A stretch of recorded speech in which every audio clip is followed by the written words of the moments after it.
প্ৰণাম, তোমাক প্ৰণাম।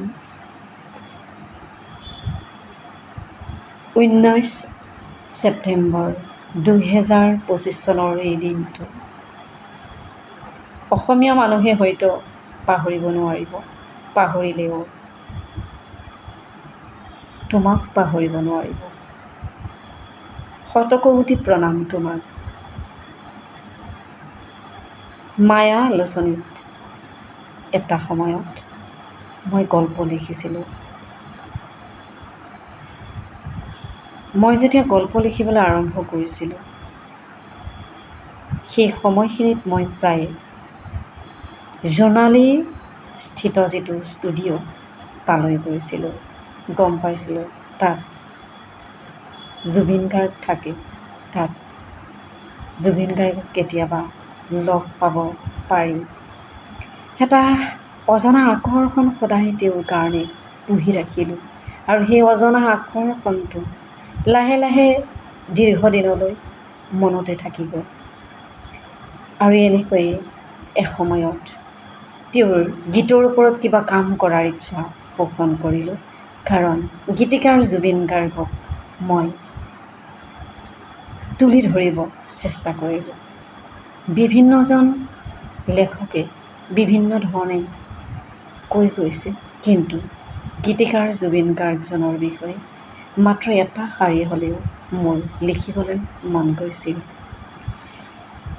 ক'ভিডৰ সময়, ক'ভিডত সকলো মানুহ তেতিয়া বেলেগ ধৰণে ব্যস্ত, আৰু এইখিনি সময়তে গীতি সাহিত্যৰ বাবে এখন কিতাপ কৰা হৈছিলে, আধুনিক অসমীয়া।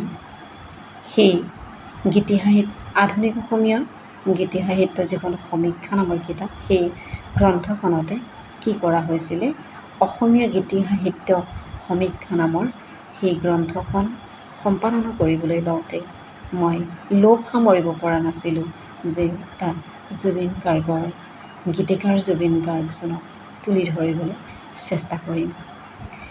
এইটো হয়, কেতিয়াও তেখেতক লগ ধৰি কিতাপখন দিব পৰা নগ'ল, কিন্তু অন্তৰত স্থায়ী হৈ ৰৈ গ'ল গীতিকাৰ জুবিন গাৰ্গ। এই এটা এটা শব্দ পাছে পাছে দৌৰি দৌৰি শব্দ সুৰ আৰু সুৰৰ সেই মায়াময় আকৰ্ষণ যেতিয়া লগ হয়, তেতিয়াই জুবিন গাৰ্গক সমালোচনা কৰিবলৈ অসম্ভৱ হৈ পৰে। গীতিকাৰ জুবিন গাৰ্গজনক এজন কঠিন সমালোচকৰ দৰে সমালোচনা কৰিব নোৱাৰি, তেওঁৰ গীত অনুভৱ কৰিব পাৰি। গতিকে সমালোচনাৰ পৰা সদায় আঁতৰত থাকিলোঁ। আৰু এই কিতাপখন গীতি সাহিত্যৰ বাবে যিটো আৰ্টিকেল লিখিবলৈ চেষ্টাহে কৰিছিলোঁ, সেইখিনি সময়ত মই খুচৰি কিনি আনিছিলোঁ। আৰু যিমানখিনি কিতাপ জুবিন গাৰ্গৰ ওপৰত হৈছিলে, সেই গোটেইখিনি কিতাপ সামৰি আনি তাৰ মাজৰ পৰা মাত্ৰ কেইটামান গীতৰ আলোচনা, গীতিকাৰ জুবিন গাৰ্গজনক কেইটামান গীতৰ আলোচনাৰে সামৰি ৰাখিছিলোঁ। তেওঁৰ প্ৰতি এয়া আছিল মোৰ শ্ৰদ্ধা আৰু এয়া আছিল মোৰ ভাল পোৱা। বিন্দাছ স্বভাৱটোৰ কাৰণে সদায় ভাল পাইছিলোঁ। পৰৱাই নকৰাকৈ উত্তৰ দিয়া স্বভাৱটোৰ কাৰণে তেওঁক ভাল পাই থলোঁ। সেই মহান আত্মা, সেই মহান সত্তা, তোমাক পাহৰিব নোৱাৰোঁ, তোমাক বিদায় দিব নোৱাৰিলোঁ। বহুত পৰিকল্পনা আছিল।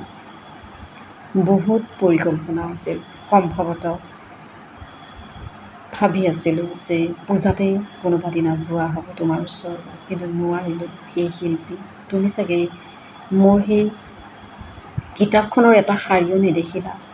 য'তেই থাকা, কুশলে থাকা, আমি তোমাৰ কাষত সদায় আছোঁ।